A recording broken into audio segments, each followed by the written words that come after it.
friends asking, what's the best part of your newfound treasury? I say, reminding you how you told me I'd never be a Bitcoin billionaire. Spending money like I don't care. Flash drives in the underwear. Now that I'm a Bitcoin billionaire. The cash was never ending, yo, I'm scaling, fun and rowdy. I was spending like a 7 on a scale from 1 to Saudi. Call it mad banking. All night and all weekend, my ring is out breaking. Grabs what it can while you sleeping. Just try outspending me, and you'll see I'm on a mission. Drop more Satoshis than a clumsy Japanese obstetrician. I ain't open to splits, don't care if it's best or not.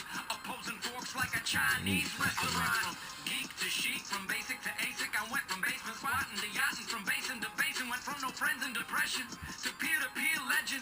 More contrasting language to establish the impression I'm a Bitcoin billionaire. Spending money like I don't care. Then one day there was a solar flare.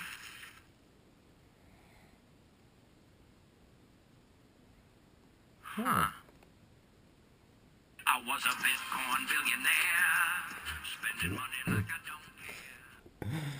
What is up, Steamians, Dtubers, YouTubers, Crypto Nation? It is your boy Crypto Evo here, and wow, that was pretty funny, but I think if there was a solar flare that knocked out the internet and the power grid, I think cryptos losing the value would be the least of our worries. So wow, that was actually a pretty funny video. I'll actually put a link to it in the description. Reason for this video is I've had a lot of friends kind of whenever there is like fear, uncertainty, and doubt in the market, I always have a lot of friends that are newer to cryptos always ask me what's going on and things like that. And with this most recent issue with Tether, they're again writing to me. But what I pretty much tell them, and what I tell anybody new to cryptos, is cryptos are like a roller coaster. Like, we don't know what's, like, it might go down to 5,000 before it goes back up to 25,000, and I'm referring to Bitcoin.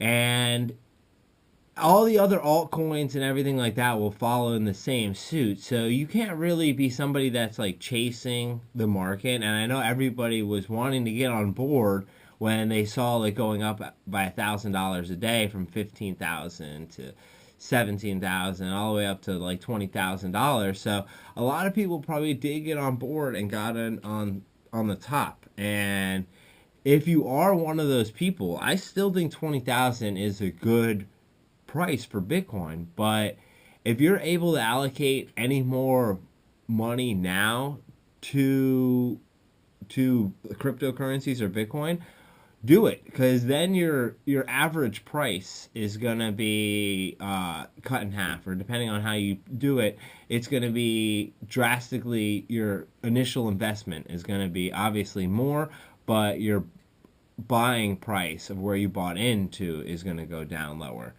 So when I first started, I wasn't able to use like GDAX. It was a little bit harder to kind of get cryptos, and I was paying out the ass in fees.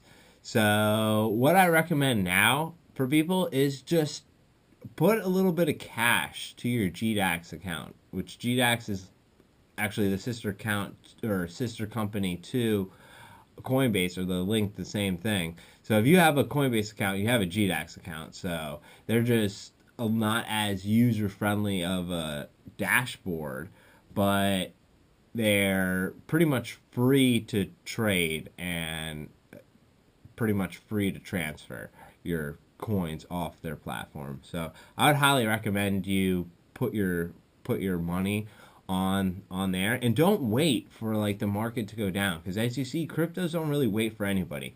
They go down, and before everybody's thinking the same thing, they're like, wow, Bitcoin's getting cheap, and then by the time everybody's thinking that, the price is already going up. So think what your future self wants to do. Like, think about what future Evan wants to do. Future Evan wants to buy cryptos cheap, so I'll put a little bit of cash. Like, if I get a, let's say, a weekly paycheck or a bi-weekly paycheck, whatever, and I'll just put a little bit to my Coinbase or GDAX account. So it doesn't need to be like ridiculous amount, but every paycheck that I'm getting, I'm moving a little bit of my money from fiat into cryptocurrencies.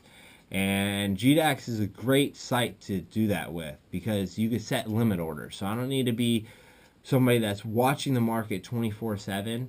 I could just set my limit order. So I did that with Bitcoin under 10,000. I might do the same thing because I think we might see a little more of a drop. I might do a little bit more at under 9,000 and potentially maybe even 8,000. We might test even lower than that. So I would say just get out there, put a little bit of your money to work, and don't wait till the market gets down there to be like, oh, I'm going to buy, because then you're going to have to pay those high fees on Coinbase. Just move the cash now because, within 2018, you're going to want to buy more cryptocurrencies, or at least I do.